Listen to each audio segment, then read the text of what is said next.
The circus is in town, and the head recruiter for the circus is touring some local pubs, talking to some local people to see if any of them have any fascinating skills that would allow them to join the circus. And the recruiter ends up in one English country pub, deep in the countryside, not many people around, as a bartender, and sleeping by the fireplace, a dog. And the recruiter says to the bartender, "Do you know any interesting locals that might be able to add to our beautiful circus performances?" The bartender says, "Well, the dog over there talks." The recruiter says, No, don't be silly. Of course he doesn't." Bartender says, "No, he does. And you know what? I would sell that dog to you for £10.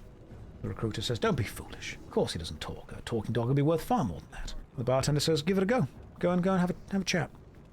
So the recruiter walks over to the dog and says, "I don't believe it, but I've been told that you talk." And the dog goes, "It's true, I do." The recruiter is taken aback, and they go, "Well, how on earth did you end up here in a pub? Well, tell me all of your stories." And the dog goes, "Well, I originally worked for the CIA many years ago over in America, and I was a drug-sniffing dog, and I have performed in multiple secret missions all over the world, and then I was a pilot for a while, and I used to fly planes over the Atlantic, and then I was a goldsmith, traveling all through the Golden Mountains of America, and then I traveled down to Australia and ended up starting my own bar, and then I worked on a nuclear submarine for a while. I was a spy for a little bit because nobody expects the dog, and then I was a parachute instructor, and then I traveled all around, and eventually I was selling fake Rolexes over in the UK, and before I finally settled down here in this English pub." And the recruiter is taken back, and this is incredible.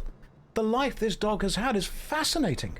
He walks over to the barman and says, "Why are you selling this incredible talking dog for only £10? And the barman says, "He's a liar, didn't do any of that shit."